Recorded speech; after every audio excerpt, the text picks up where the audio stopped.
بسم الله الرحمن الرحيم.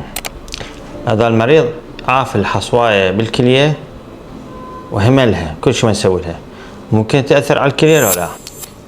اجاني مريض صار له عنده حصواية حدود 10-15 سنة ربما أكثر، بعد صاير حجمها تقريبا نص حجم الكلية، يعني هي حجم الحصواية تقريبا فوق 6 سنتيم.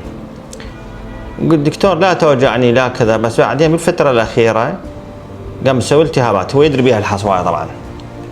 شنو النتيجة اللي صارت؟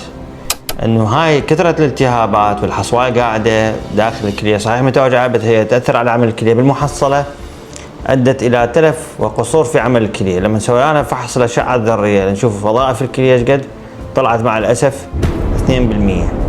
2% الكلية عمليا واقفة، يعني المريض هسه كلية واحدة سوت له التهابات ومشاكل وكذا إلى آخره. اضطرينا بالمحصلة مثل ما تشوفون إلى إجراء ناظور البطن مع الأسف لاستئصال الكلية.